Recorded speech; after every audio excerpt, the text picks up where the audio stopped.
Скай Гуд живет недалеко от Нейлсвилля, небольшого городка в США. С рысью в этом районе была большая проблема. Снова и снова эти хищники вызывали волнения на фермах и убивали домашних животных. Поэтому многие фермеры предпочитали ставить ловушки, чтобы голодные животные больше никогда не приближались к местности. Но традиционные ловушки, которыми пользовались многие землевладельцы, были очень опасны для животных. Они щелкали с такой силой, что ломали лапы и серьезно травмировали их. Даже если животных вовремя отпускали, они часто умирали от полученных травм. Скай жила с животными с раннего возраста и имела особую связь с невинными существами.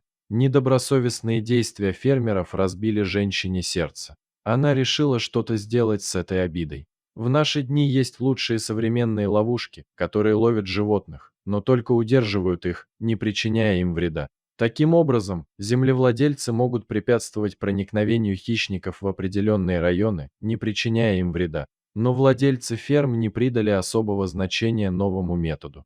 Они продолжали придерживаться старого проверенного метода, и им было все равно, как поживает рысь. Услышав это, Скай решила действовать сама. Всякий раз, когда она слышала, что рысь слишком близко подобралась к фермеру, она расставляла свои специальные ловушки по окрестностям. Ее идея сработала, и рыси держались подальше от этого места, как и хотели. Но самое сложное было, когда Скай приходилось освобождать пойманных рысей. Эта задача требует специальных навыков, которые не у всех есть. Каждый день после работы женщина проверяла ловушку и освобождала рысь. После такого события животные обычно убегали и искали другое место для жизни, где бы они никому не мешали. Но однажды все произошло по-другому. Когда Скай бродила по территории, как она делает каждый день после работы, она заметила еще одну рысь. Она казалась очень сердитой, потому что попала в ловушку. Она не была в восторге, увидев женщину. Она и не подозревала, что получит второй шанс прожить свою жизнь. Скай носила крепкие сапоги, чтобы защитить себя, но в остальном от этого зверя ее отделял только большой самодельный щит. Как только Скай приблизилась, рысь зашипела и попыталась убежать. Она явно была очень напугана. Когда животные сталкиваются с людьми в ловушке, они обычно плохо себя чувствуют. Но с ногой в ловушке рысь не могла убежать. Скай подошла ближе со щитом перед собой, а затем осторожно наложила его на ногу рыси. Щит был специально разработан с отверстием внизу, чтобы она могла поставить ногу на свою сторону щита. Таким образом, она была защищена от царапин или укусов, и рысь могла немного расслабиться.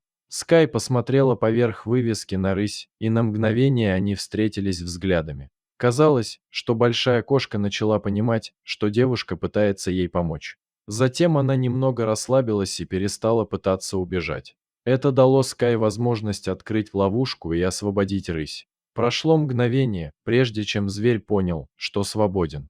И когда рысь, наконец, поняла это, она медленно двинулась к девушке.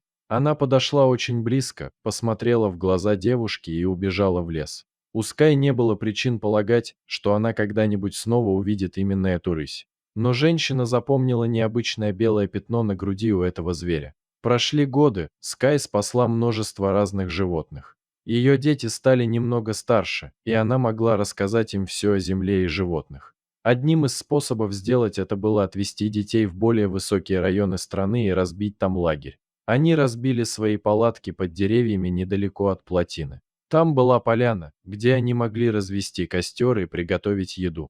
Но они и представить себе не могли, насколько незабываемой будет эта ночь. Скай и мальчики играли в карты, когда вдруг из кустов выдвинулась тень. Это была рысь. Скай велела мальчикам сидеть очень тихо и не делать резких движений. Потом присмотрелась и узнала отметину на груди рыси.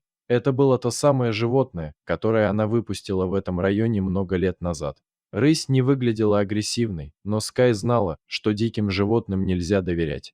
Поэтому она сидела там, всегда готовая действовать, если ситуация изменится. Но тут рысь сделала то, чего никогда не забудут ни женщина, ни дети. Она позвала, и тут из кустов вышли три рысенка. Они бегали вокруг и даже подходили к детям. Казалось, это великолепное создание вспомнило о проявленной к ней доброте и захотело ответить взаимностью своему спасителю, похваставшись своими детьми. Когда она удовлетворилась, она снова позвала, и котята последовали за ней обратно в кусты и исчезли. Это был невероятный опыт, который Скай и ее дети никогда не забудут. Дорогие зрители, если вам понравилась эта история, поставьте, пожалуйста, лайк и подпишитесь на канал. У нас много интересных историй про животных.